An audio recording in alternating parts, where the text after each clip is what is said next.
Estava falando, né? Novamente um dos convidados aqui, o Davizão, o professor Davi.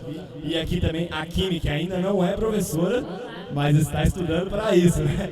E a gente vai falar sobre a utilização dos games como ferramenta de educação. Davi, eu sei que você já se apresentou no outro talk, mas por favor, dá aí a introdução para quem não acompanhou e está acompanhando agora. Beleza, gente? Obrigado aí novamente pelo convite, por estar aí, para a gente poder dialogar um pouco sobre esse setor aí que cada vez cresce mais no mundo, né? Os games e os esportes. A ideia central é a gente conversar um pouco sobre os games e os esportes, como eles são ferramentas educacionais, como eles podem ser cada vez mais ferramentas educacionais. Eu me chamo Davi, sou professor de Secretaria de Educação, trabalho com isso desde 2016, estamos juntos aí, é nóis. É isso. Kimi, vai lá, faça as honras. Então, eu sou Kimberly, me chamam na internet de Kimi Artemis, faço streaming, estou me formando agora em desenvolvimento de sistema, engenharia de software, desculpa. Também vou me formar em licenciatura em matemática e vamos concluir, né, essa parte de educação e levar a educação e jogos junto, né? É legal que o nosso papo aqui a gente vai ter duas visões, né? Alguém que já é professor e utiliza os games e alguém que está começando aí como usa esse conhecimento. Mas vamos lá, Davizão, você falou um pouco aí dos games, do esportes. Até pra gente contextualizar o pessoal que não sabe, que às vezes assim, tem muita gente que começou a jogar quando era mais novo, pré-adolescente e tal, saiu da escola e não tem nem ideia que hoje os jogos já estão sendo abordados dentro da escola. Como isso acontece? Fala pra gente como você utiliza os games hoje no seu trabalho já. Olha, os games na educação, eles já são assim normativados, né? Eles já são positivados, eles já estão nos documentos oficiais da Secretaria de Educação, que é o Currículo em Movimento do Distrito Federal, também nacionalmente, na base nacional comum curricular. O que a gente ainda não tem, na verdade, é uma formação inicial de professores voltada para esse segmento. Mas já temos até a formação continuada aqui no Distrito Federal para esse segmento. Agora, os jogos eletrônicos, para além de estar no conteúdo, eles são elementos pedagógicos por si só. Por que eles são elementos pedagógicos? Porque ao jogar a gente faz a utilização do nosso intelecto, da coordenação visomotora, a gente aprende muito sobre língua estrangeira, como o inglês. Eu tenho colegas que estudaram japonês para poder jogar os JRPGs, né? Os RPGs japoneses. Então, assim, o jogo eletrônico, ele traz muito potencial de entrada em vários conhecimentos. E aí, para quem joga aí, né, sabe, um Assassin's Creed, né, ou então outras modalidades. Qual? Battlefield. Exatamente, com certeza, excelente exemplo. Excelente exemplo. E aí tá aí aprendi mais com Call of Duty do que na aula de história. Desse jeito. Então, assim, a gente tem uma vasta possibilidade de trabalho com isso, né? Tem o Age of Mythology também, o Age of Empire também. E assim, dentro da escola ele pode ser trabalhado não só enquanto ensino da modalidade, mas também como ensino da modalidade, mas também com as outras competências e sabedorias que existem dentro da escola. Como uma ferramenta auxiliar, né? Exatamente.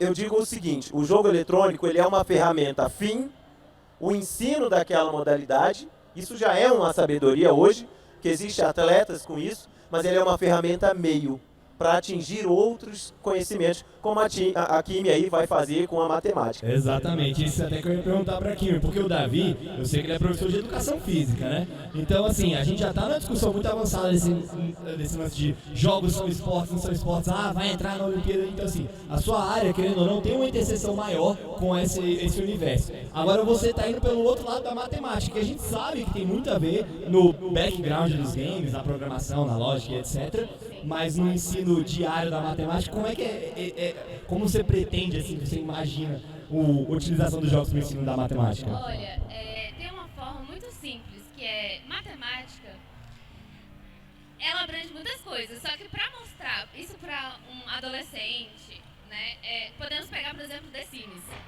The Sims, estamos ali trabalhando e estudando, e de repente você tem um problema que você precisa comprar sua casa. E você ganha só R$5 por hora.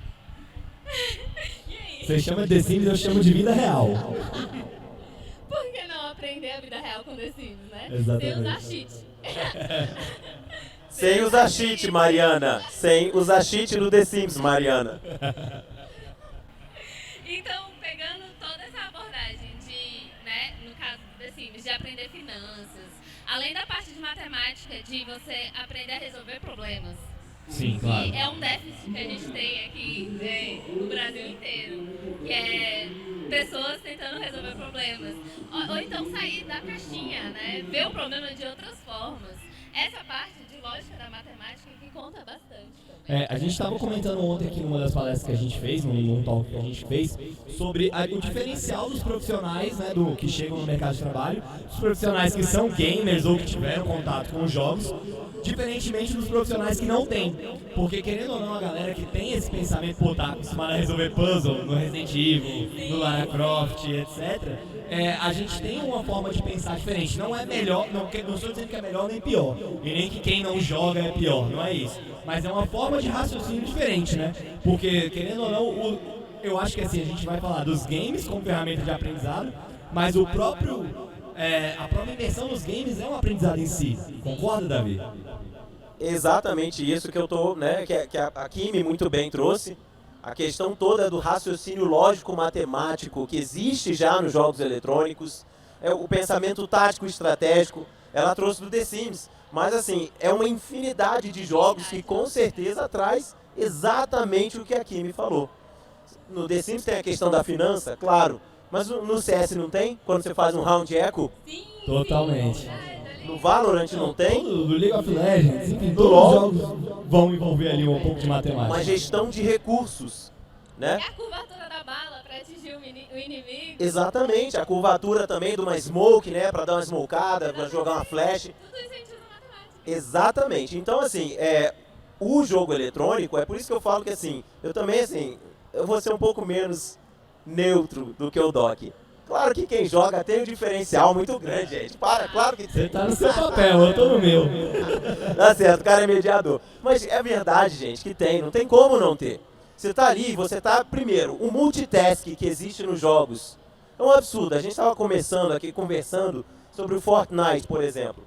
Gente, pelo amor de Deus, de tudo que é mais sagrado, a pessoa pegou um shooter em terceira pessoa, que já é complicado o suficiente, um Battle Royale, que é um campo de gente, né, o bagulho todo acontecendo lá, e colocou elementos de construção no bagulho. Haja dedo. Haja dedo, haja coordenação motora, tempo de reação. Eu não consigo, porque eu acho que tem muito disso também, né? Porque assim, quando a gente é mais novo, e eu sou um total bosta, né, no assunto, mas do pouco que eu li, que é bem pouco mesmo, quando a gente é criança, a gente consegue aprender as coisas mais rápido, né? A gente pega mais rápido, é muita facilidade. Para aprender línguas, para aprender, enfim, matemática que seja, a gente absorve isso mais rápido. E eu lembro isso como experiência pessoal, porque eu lembro da minha curva de aprendizado quando criança. E a vez que eu tive isso como choque na minha vida foi justamente quando eu fui jogar Fortnite com meus sobrinhos de 8 anos de idade. Eu tenho 30 hoje, né? E assim, a teoria é simples, é atirar e construir. Agora na prática, tá ligado? Eu falo assim, mas como é que constrói uma casa se eu só tenho 3 botões para fazer isso? Então assim, você hoje é professor da secretaria e você atua muito com crianças. Além da educação física, a gente já falou, eu sei que você promove torneios, os jogos do DF, etc. Como você leva esse conhecimento para as crianças para direcionar elas o aprendizado de outras coisas na sala de aula? Então, olha só, uma das possibilidades, e aí é por isso que eu falei que é o diferencial de quem joga, né? Quando você joga, você gosta daquilo e você mergulha. Você, de fato, você fica imerso naquilo ali. Então você consegue identificar potenciais de aprendizado de todos os conteúdos pedagógicos. Agora, recentemente, minha namorada entrou na Secretaria de Educação como professora de pedagogia. E ela estava trabalhando norte, sul, leste, oeste, roda dos ventos. Eu falei, amor, faz o seguinte, coloca o mapa, a foto assim, do Free Fire. Do Free Fire, pô. O moleque, o que rola quando a gente está jogando online, e ela com certeza passa por isso, tô tomando tiro de onde? De lá. É desse mesmo. Lá é relativo. Lá. E pior, às vezes os caras, quando acham que vai valer, não tô tomando da esquerda. Mas cada um tá virado pro lado, né? Esquerda é mais esquerda. A outra esquerda. A esquerda da frente. A minha esquerda. A esquerda do cara que tá à minha direita. Ainda tem uns que falam meio-dia. Aí é mais legal. Tá vendo? Tá vendo? E Agora, sua namorada catou a sugestão? Acatou, botou. Inclusive, ela falou do meio-dia. Olha só. Ela acabou. É conteúdo, isso é conteúdo dela. Ela estava com conteúdo de ensinar, dentro da parte de ciências, o tempo. E aí o que tinha? Leitura do relógio analógico. Meio-dia, 12 horas. Ou seja, gente, você pode ensinar latitude, longitude, rosa dos ventos a partir de um Battle Royale. Realmente são tempos bons para quem tá aprendendo. Então, eu tinha desculpa para não querer ir pra escola. Você que tá assistindo não tem. Mas, Kimi, você tá na faculdade, você tá estudando ainda, se graduando para usar isso. E você falou que você tem essa vontade de trabalhar com os games dentro da pedagogia. Pedagogia não, da matemática no caso, que é diferente. Olha o leigo aqui, ó, a burra. Cuidado com a burra. Você tem outros colegas, amigas na faculdade que tem esse mesmo interesse ou você ainda é a estranha no ninho ali? Eu sou estranha.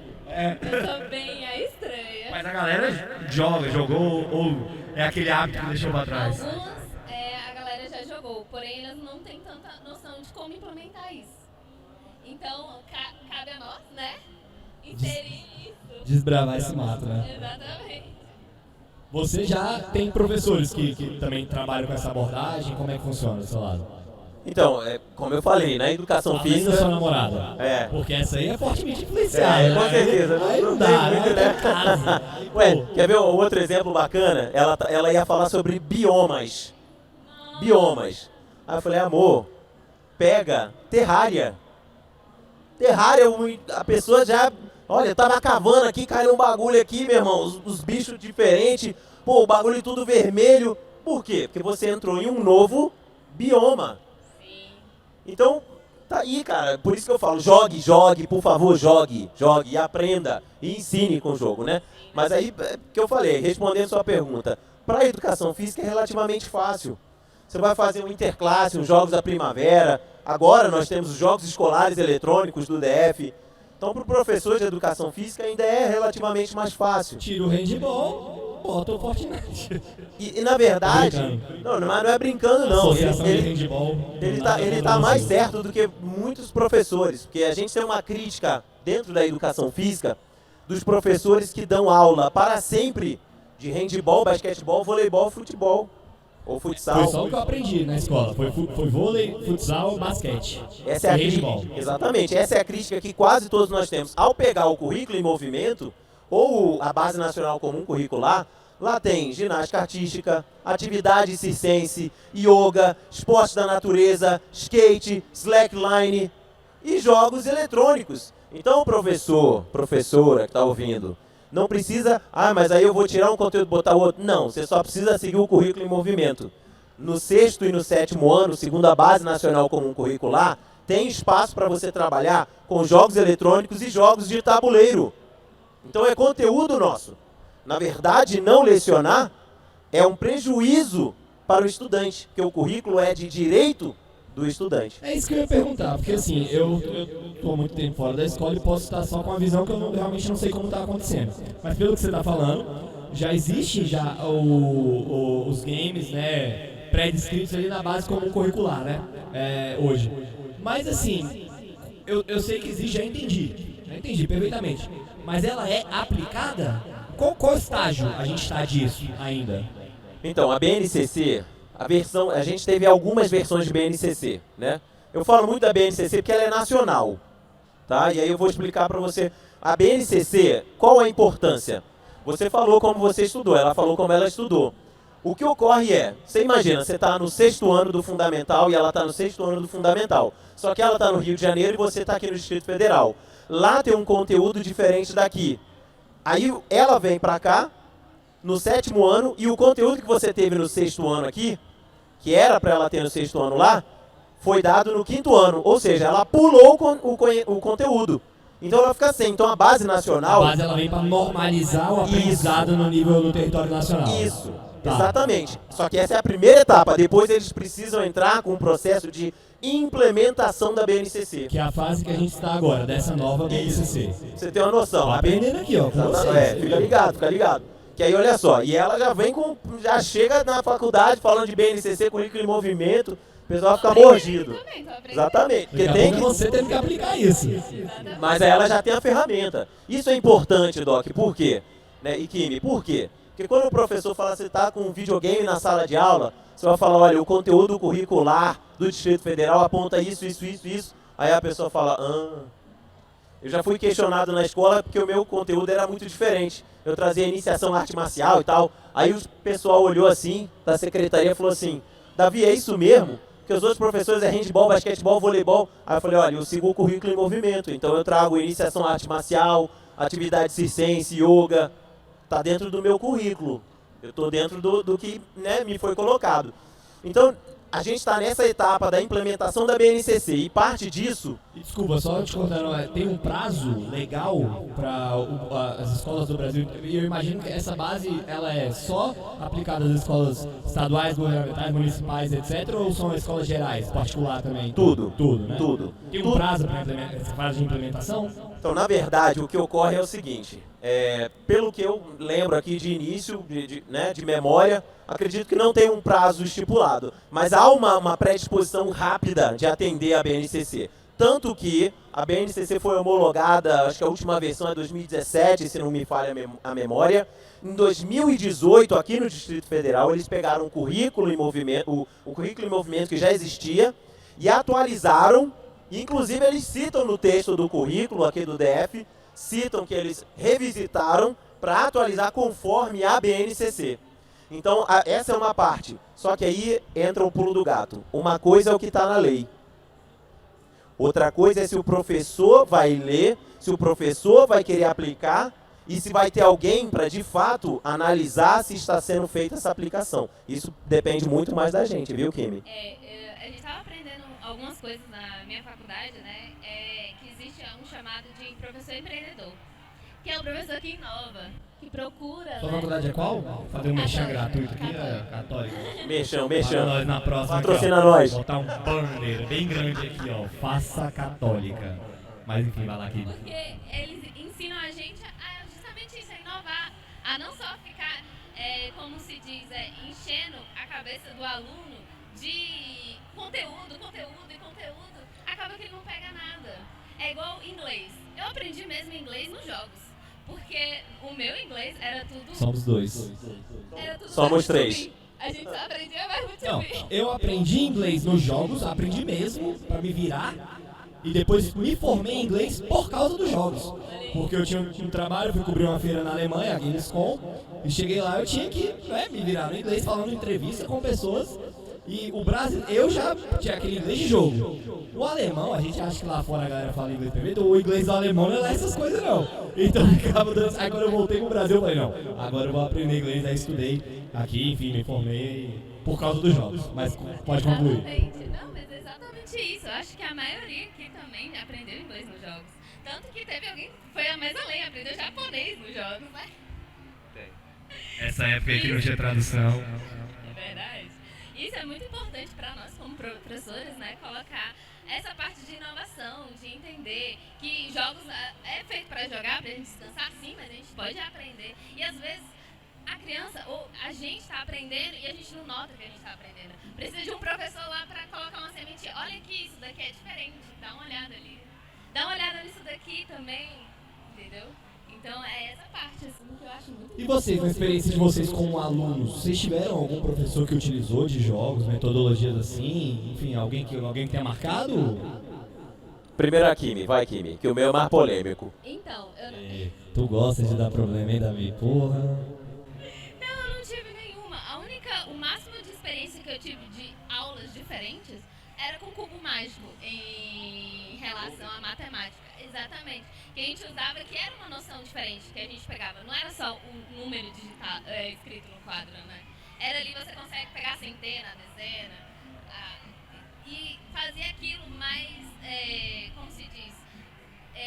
Mais Colocar lúdico. imagem na cabeça da pessoa. É basicamente na prática você responder aquele questionamento que todo aluno já se fez alguma vez na vida, que é pra que eu vou usar isso na minha vida? Exatamente. Porque matemática, ela é muito imaginatória. Você tem que ter dois. Mas tá, cadê esse dois? usar aquele 2 pra Mas esse 2, na verdade, ele é um Y, olha ali, ó. Você que não enxergou. Tem isso também. Então, Davi, polemiza, Davi. a pegada. A verdade é que eu sou professor de educação física. E eu nunca gostei de educação física. Eu nunca gostei das aulas de educação física. O primeiro era pelo Tu só ia no gol. Pior do que isso, porque nem no gol rolava. Eu não gostava do excesso do esporte. Aí o menino chorava porque perdia. Eu falei, gente, não, o que está acontecendo aqui? Ah, não, gente. Então, assim, eu não gostava de educação física. De jeito nenhum. Mas se tivesse algum professor que tivesse trazido para dentro da sala de aula um jogo eletrônico, eu teria uma visão diferente. Com certeza. E eu lembro que eu jogava no intervalo, na hora do recreio, eu jogava com os brother meu, Game Boy, pô. E era o Mario Kart, que é corrida, que é competição. E mesmo assim era divertido. A gente não tinha nem 2 cartuchos, a gente tinha um cartucho, 2 Game Boy e um Game Link. Então a gente só podia correr com o Yoshi e ficavam 4 pessoas dividindo 2 videogames com uma pista e um jogador. E era legal, e era divertido, e a gente interagia. Então essa que é a pegada que eu acho que assim, eu tento estimular, e a gente tem que estimular e levar para a escola. O aluno não gostava de outras modalidades, não gostava nem de competir, mas se divertia competindo em algo que ele gostava, com os amigos. E hoje eu estou aí na educação física, criando jogos escolares eletrônicos, para os alunos terem um momento aí de diversão, de entretenimento, de fair play. Posso fazer uma pergunta? Ensinar futebol, porque na minha época eu não aprendi regras de futebol, de forma nenhuma. O professor passava no quadro, né, e eu só anotava. Mas ensinar com FIFA, por exemplo, as regras do futebol é muito mais fácil, né? É muito mais fácil. É muito mais fácil da pessoa identificar, por exemplo, um impedimento. Sim. Sacou? Então, existe essa possibilidade real. Eu dei aulas de FIFA dentro da escola com um projeto. E eu não gosto de futebol. Só que é o que eu falei no outro momento pedagógico. Uma coisa é eu não gostar do futebol e não gostar do FIFA. Outra coisa é não enxergar o potencial de aprendizagem, de valor para o estudante, de possibilidade de inserção desse jovem no mundo do trabalho. Então, muitas vezes a gente tem que fazer algo que a gente não quer em prol do aluno, porque para ele é importante. Então, assim, eu não tive esse encontro, esse encontro, né, nesse universo. Inclusive, questiono os sindicatos professores positivamente, critico assim, falo, pô, tem o campeonato de futebol Paulo Freire. Falei, eu quero o campeonato de LOL Paulo Freire, pô. De LOL, é verdade. Pô, mano, Fortnite, até no Fortnite eu arrisco, mas no futebol não. Cara, e assim, eu sei que não tá na nossa pauta, até porque a gente não tem pauta, mas me surgiu aqui um questionamento, que assim, a gente tá falando muito dos games como ferramenta de educação, enfim, mas a gente tá quase saindo aí, né, se tudo der certo, do momento de pandemia, e os games, eles tiveram um papel muito grande na educação também, mas também como instrumento de socialização. E o Davi, eu sei que tem bastante contato com as crianças, você eu não sei se já tem, mas como que foi isso aí, como você usou nesse processo aí para os games suprir essa lacuna, não só de educação, mas também de ferramenta de socialização durante a pandemia? Como eu trabalho com isso, e eu adoro isso, e eu consumo isso, e eu respiro isso, e esse é o diferencial de você entender cada vez mais sobre esse universo. Os jogos eletrônicos serviram até empresarialmente. Existiram equipes de empresas que faziam reuniões ao redor de uma fogueira no Red Dead Redemption. Que da hora! No meio da pandemia. Na educação, não foi diferente. Eu achei engraçado. Eu tenho um vídeo que eu acho fantástico, que ele é cômico, mas eu utilizo para quebrar os paradigmas dos professores. O pessoal na pandemia estava naquele momento do ensino remoto, e aí o aluno, como sempre, o que o aluno gosta de fazer? O aluno gosta de dar aquela cutucada no professor, dar aquela sacaneada, né? Dar aquela desestabilizada. E aí na aula do ensino remoto, eu tenho esse vídeo, o aluno fala assim, professor, e na aula de educação física, a gente vai jogar FIFA? E aí geral, kkkkkk. E aí assim, esse é o aluno, né, que quer tensionar, né, o status quo. E esse é o aluno que eu gosto de ter. E é esse o aluno que a gente merece ter. É o que bagunça, é o que questiona. Se ele é meu aluno, eu ia falar, bora. No celular, inclusive, porque tá de graça. Ó, já fica a dica aí. E Kim, a gente falou muito aqui da visão dos professores também, e assim, desse lance de você ter um professor, ter essa aptidão para usar os games como educação também. E o Davi falou da Base Nacional Comum Curricular, nome grande do caramba, né? Pode chamar de BNCC. BNCC, e que aqui agora a gente tem aí, como ele falou na fase de implementação, previsto já para a utilização de jogos como educação. Do lado do professor, porque você eu sei que já tem essa aptidão e tá massa, mas e do lado do professor que está em formação e que não tem desse universo? Como você acha, qual dica você acha que você daria assim, para ele se atualizar e conseguir entregar esse conteúdo que eu acho que é de interesse da maioria dos alunos? Bom, acho que principalmente pegar algum jogo para jogar de início, né? O famoso colocar a mão na massa, né? Exatamente. Apesar de que muito professor tem essa tecnologia, eu não gosto de mexer no celular, eu só fecho o Instagram, ou então eu só fecho o Facebook, converso com as mães, tá tudo certo. Mas você pedir para os alunos, classe, eu estou querendo jogar um jogo, me mande um jogo aí para me jogar essa semana, que a gente vai tentar implementar isso durante a sala de aula, por exemplo. Seria uma aula diferenciada, né? Seria uma aula bem divertida, até no intervalo, até para os alunos ensinar para a professora. Porque, querendo ou não, como professores, a gente aprende, mas a gente ensina, mas aprende também. Aprende muito. E Davi, quando você chega com essas ideias mais disruptivas dentro da escola, como que é a aceitação no nível diretoria, secretaria? Porque assim, eu acho que a categoria dos professores, nesse quesito especificamente, ainda tem uma visão um pouco conservadora, né? Você enfrenta muitas barreiras, como é que funciona? Eu gostei da fala da Kimi, e ela tem relação com isso. Eu acho que o principal é o seguinte, aí vai a dica né, geral. A pessoa que joga, e ela joga bem, e ela joga muito, e ela adora, não adianta você jogar e querer convencer teu pai, tua mãe, professor, tiriri, tarará, sem estudar. Por isso que eu falo, ó, eu quero trabalhar com isso. O professor vai questionar, eu vou falar, eu utilizo a Base Nacional Comum Curricular, o currículo em movimento, o aluno como centralidade do processo de ensino-aprendizagem. Esse trabalho que ela falou, que na verdade é uma forma de diferente da aula, a gente tem sala de aula invertida, metodologias ativas, tudo isso está dentro do campo da disrupção da educação. E aí algumas terminologias que ela utilizou, eu dou nome. E aí é o momento que o professor entende que eu não estou aventurando, que eu não sou aventureiro. Tem método, né? Tem método e tem explicação. Então, quando ela traz, por exemplo, que a gente ensina e a gente aprende, para você, professor ou professora, ouvir o seu aluno, pedir a informação e a ajuda do seu aluno, o Paulo Freire, que é um patrono da educação nacional, conhecido nacionalmente e internacionalmente. Conhecido e reconhecido. Maqui. A câmera, galera. O pessoal da stream não liga não, é porque problemas técnicos. Essa câmera não gosta da gente, o pessoal continua ouvindo a gente em áudio. Então tá massa. Em 10 segundinhos aqui a gente volta com imagens. Mas manda ver, Davi, isso que importa. E o Paulo Freire, ele fala o seguinte, ele fala que ninguém é tão sábio que não tenha nada a aprender e não tem ninguém que é tão ignorante que não tenha nada a ensinar. Então o processo de ensino-aprendizagem na escola ele é dialético e dialógico. O que é dialético? Enquanto eu ensino, eu estou aprendendo. E dialógico por quê? Porque a todo instante eu estou em diálogo com o estudante. Sem contar, é claro, com a citação célebre do Jean Piaget, que ele fala que brincar é coisa séria. Então, quando eu trago a brincadeira, quando eu trago o jogo, quando eu trago o jogo eletrônico, eu trago aliado a isso todo o embasamento pedagógico, psicológico, sociológico, filosófico, sem contar com as normativas. Então, acaba ficando um pouco difícil do professor falar assim, mas eu não acredito nisso não. Eu falei, olha, mas eu não pedi para você acreditar em nada, até porque eu não trabalho em base de crença.